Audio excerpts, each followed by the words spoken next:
আপনার কি মনে হয় একটি ৫৭ তলা বিল্ডিং তৈরি করতে কত সময় লাগে? ২ বছর, ৩ বছর?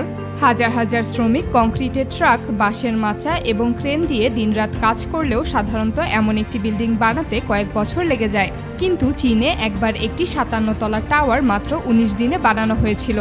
আরও অবিশ্বাস্য বিষয় হলো আরেকটি ১০ তলা অ্যাপার্টমেন্ট ভবন তৈরি করা হয়েছিল মাত্র ২৮ ঘন্টা ৪৫ মিনিটে।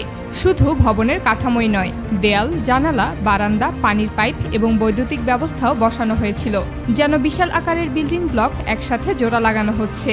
কিন্তু চীন আসলে এটা কিভাবে করছে? আর যদি সবকিছু এত নিখুঁত হয়, তাহলে এই পদ্ধতি নিয়ে আমেরিকার এত আপত্তি কেন?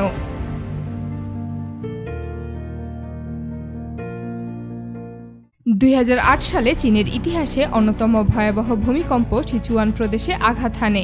ভূমিকম্পটির মাত্রা ছিল প্রায় ৮। বিভিন্ন আন্তর্জাতিক প্রতিবেদনে বলা হয় এতে প্রায় ৭০,০০০ মানুষ মারা যায়। স্কুল, হাসপাতাল এবং অ্যাপার্টমেন্ট ভবন কয়েক সেকেন্ডের মধ্যে ধসে পড়ে। সেই সময় ঝ্যাং উইয়ে নামে একজন ব্যবসায়ী এমন একটি বিল্ডিংয়ের আইডিয়া বের করেন যা কারখানায় তৈরি করা যাবে, খুব দ্রুত জোড়া লাগানো যাবে, কম কংক্রিট ব্যবহার করবে এবং ভূমিকম্পের মতো বড় দুর্যোগ আরও ভালোভাবে সহ্য করতে পারবে।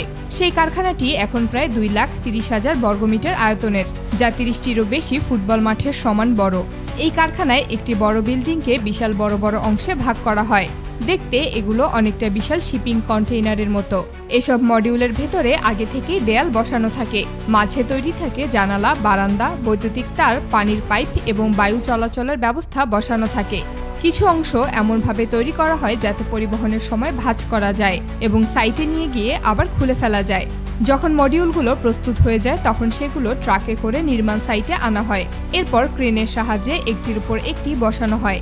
শক্তিশালী স্টিল স্ক্রু দিয়ে এক মডিউলকে আরেকটির সাথে আটকে দেওয়া হয়।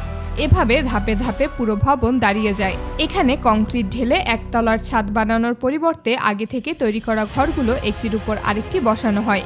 চীন চাংশা শহরে একটি ১০ তলা অ্যাপার্টমেন্ট ভবন নির্মাণের ভিডিও প্রকাশ করে, আর তারপর থেকেই গোটা বিশ্ব যেন রীতিমতো অবাক হয়ে যায়। ভিত্তি আগে থেকেই তৈরি ছিল এবং সব মডিউলও কারখানায় প্রস্তুত ছিল। প্রথম ট্রাক নির্মাণ সাইটে ঢোকার সঙ্গে সঙ্গে সময় গণনা শুরু হয়।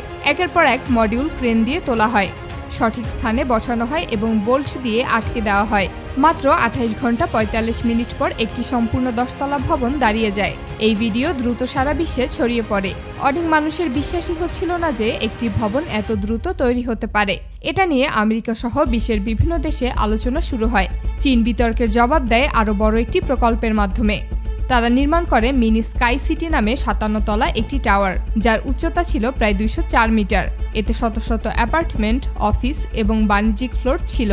প্রচলিত পদ্ধতিতে এমন একটি ভবন নির্মাণ করতে কয়েক বছর সময় লাগতে পারত, কিন্তু তারা কারখানায় আগে থেকেই অংশগুলো তৈরি করে মাত্র ১৯ দিনে ভবনটি জোড়া লাগায়। পরে তারা আরও একটি ২৬ তলা আবাসিক ভবন তৈরি করে, যা ৫ দিনেরও একটু বেশি সময় সম্পন্ন হয়। এতে প্রায় ১০০ জন শ্রমিক কাজ করেছিলেন। তবে প্রশ্ন উঠছিল, এটা কি ভূমিকম্পে টিকে থাকতে পারবে? চীন মূলত এই ধরনের বিল্ডিংয়ে এক বিশেষ ধরনের স্টিল ব্যবহার করে থাকে। স্টিল কংক্রিটের তুলনায় বেশ নমনীয়। ভূমিকম্পের সময় এটি কিছু শক্তি শোষণ করতে পারে এবং চাপকে পুরো কাঠামোতে ছড়িয়ে দিতে পারে। তাহলে যদি এই প্রযুক্তি ৩০ গুণ দ্রুত নির্মাণ করতে পারে, ১০ গুণ বেশি টেকসই হয় এবং ৯০% কম বর্জ্য তৈরি করে, তাহলে পুরো বিশ্ব এটি ব্যবহার করছে না কেন? এর উত্তর হলো, চীন তার নিজের দেশেই এই প্রযুক্তি নিয়ে ব্যাপক পরিসরে কাজ শুরু করে দিয়েছে। বাইরের বিশ্বে এটা খুব একটা পরিচিতি না পেলেও ধারণা করা হচ্ছে আগামী কয়েক বছরের মধ্যেই মানুষ দীর্ঘ সময় নিয়ে বিল্ডিং তৈরির পরিবর্তে এই ধরনের টেকনোলজির দিকে এগিয়ে যাবে। ইতিমধ্যেই চীন, সিঙ্গাপুর, আরব এমিরাতস এবং আরও অনেক দেশ যারা আবাসন সংকটে ভুগছে, তারা ইতিমধ্যেই এসব প্রযুক্তি ব্যবহার বাড়ানোর দিকে এগিয়ে যাচ্ছে। তারা এখন আর প্রশ্ন করছে না যে এই প্রযুক্তি ব্যবহার করা ঠিক হবে কিনা, বরং তারা জানতে